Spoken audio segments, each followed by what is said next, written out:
देश और दुनिया में सबसे अधिक लोकप्रियता जासूसी वाली फिल्मों की होती है। चाहे जेम्स बॉन्ड हो या टाइगर जिंदा है, इन जैसी फिल्मों का क्रेज दर्शकों में अधिक देखने को मिलता है। रॉ और मोसाद जैसी जासूसी एजेंसियों की कहानी पढ़ने और देखने में बेहद दिलचस्प लगती है।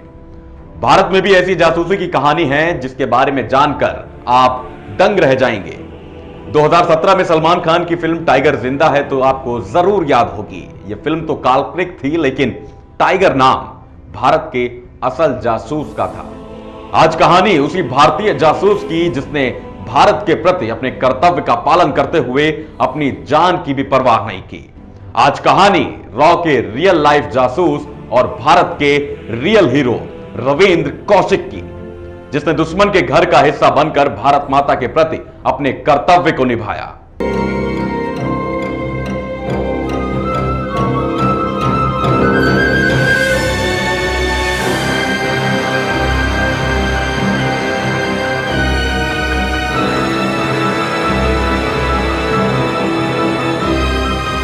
ब्लैक टाइगर के नाम से जासूसी दुनिया में प्रख्यात रविंद्र कौशिक का जन्म राजस्थान के श्रीगंगानगर में 11 अप्रैल 1952 को हुआ था।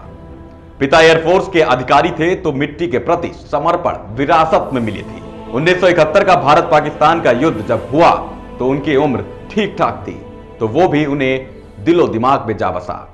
कौशिक की शुरुआती पढ़ाई श्रीगंगानगर के एक सरकारी स्कूल से हुई। इंटरमीडिएट के बाद उन्होंने वहां के एसडी बिहानी कॉलेज में बीकॉम में दाखिला लिया। रविंद्र कौशिक को शुरू से अभिनय और मिमिक्री का बहुत शौक था। 21 साल की उम्र में लखनऊ में नेशनल थिएट्रिकल फेस्टिवल में भी हिस्सा लिया, लेकिन किस्मत तो कहीं और ही ले जाना चाहती थी। कॉलेज में हो रहे नाटक के दौरान रॉ के एक अधिकारी वहां मौजूद थे। उनकी नजर रविंद्र पर पड़ी और वो उनके जीवंत अभिनय से इतना प्रभावित हुए कि उन्होंने उसी दिन रविंद्र कौशिक को रॉ में शामिल करने का फैसला कर लिया। हालांकि कोई सटीक सबूत नहीं है आखिर वो रॉ का हिस्सा कैसे बने, लेकिन साल 1973 में बीकॉम पूरा करने के बाद कौशिक पिताजी से आज्ञा लेकर दिल्ली आ गए। उस वक्त वो मात्र 23 साल के थे। उन्होंने दिल्ली में अगले 2 साल तक रॉ के बड़े अधिकारियों के नीचे कड़ी ट्रेनिंग की। रविंद्र पंजाबी बोलना जानते थे, लेकिन उर्दू नहीं, तो इस ट्रेनिंग में उन्हें उर्दू सिखाई गई। साथ ही पाकिस्तान से जुड़ी हर वो चीज उन्हें बताई गई जो एक पाकिस्तान को जानना आवश्यक है, जिससे कभी उनके पाकिस्तानी होने पर शक ना हो। इसके अलावा कौशिक को बंदूक चलाना, दुश्मनों से बचना सहित कई अन्य चीजों की ट्रेनिंग दी गई।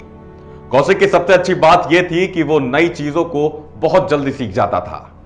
उनकी ट्रेनिंग पूरी होते ही दुबई और अबू धाबी भेज दिया गया। वहां उन्होंने पाकिस्तानियों से दोस्ती करके पाकिस्तान के प्रति अपनी समझ बढ़ाई। फिर वो वक्त आया जब वो हमेशा के लिए पाकिस्तान चले गए। हालांकि उन्हें यह पता नहीं था नियत ने उनके लिए क्या सोचा है। साल 1975 में रॉ ने रविंद्र से संबंधित सभी आधिकारिक दस्तावेजों को नष्ट कर दिया। कौशिक को नया नाम और नई पहचान दी गई। नबी अहमद शाकिर, नागरिकता पाकिस्तानी, पता इस्लामाबाद, यहां तक कि खतना भी कराया गया। नए नाम और नई पहचान के साथ उन्हें पाकिस्तान भेजा गया। पाकिस्तान पहुंचकर रविंद्र कौशिक ने कराची यूनिवर्सिटी से वकालत की पढ़ाई की। कौशिक के मन में जो चल रहा था वो शायद रॉ और आईएसआई ने कभी नहीं सोचा होगा। लॉ की पढ़ाई के बाद उन्होंने पाकिस्तानी सेना में धमाकेदार एंट्री ली। मिलिट्री अकाउंटेंट डिपार्टमेंट में बतौर कमीशन्ड अधिकारी बने, मेजर रैंक तक पहुंचे। कोई सोच भी नहीं सकता है कि कोई भारतीय, ऊपर से रॉ, कभी पाकिस्तानी सेना का हिस्सा बनेगा।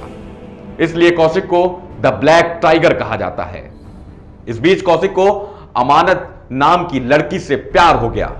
अमानत के पिता आर्मी की एक यूनिट में दर्जी का काम करते थे।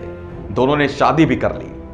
कौशिक के कपड़े जाने से पहले तक अमानत कभी यह नहीं जान पाई थी कि उसका हमसफर नबी अहमद शाकिर नहीं, रविंद्र कौशिक है। पाकिस्तानी सेना में अफसर, लेकिन भारत का जासूस, एक भारतीय नागरिक।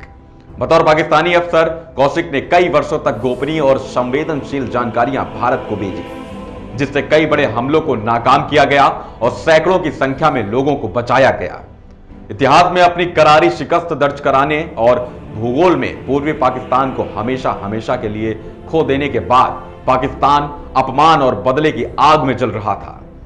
भारत में अस्थिरता फैलाने का कुचक्र रच रहा था। पंजाब आतंकवाद की आग में झुलस रहा था। भारत के खिलाफ पाकिस्तान जो भी बड़ी नाकाब साजिश रचता, नई दिल्ली को पहले ही भनक लग जाती थी। इंडियन डिफेंस सर्कल में कौशिक द ब्लैक टाइगर नाम से मशहूर हो गए। कहा जाता है कि उन्हें यह नाम खुद तत्कालीन प्रधानमंत्री इंदिरा गांधी ने दिया था।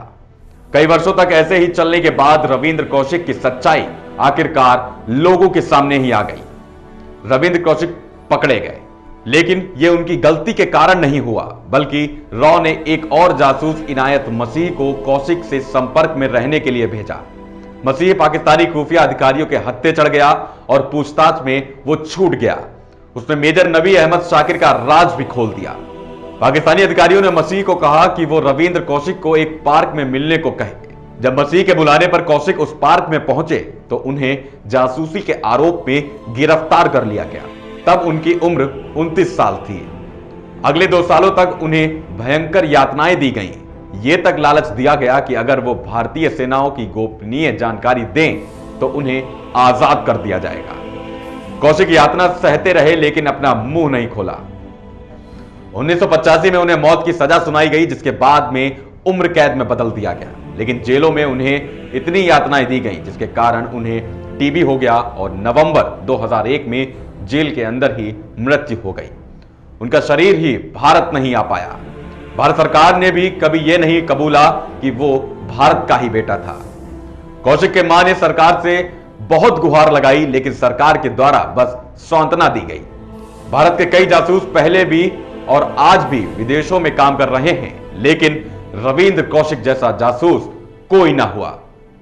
अनजान कुर्बानियां के इस एपिसोड में इतना ही। बाकी अगले एपिसोड में मिलते हैं एक नई कहानी के साथ। तब तक के लिए जय हिंद, जय भारत।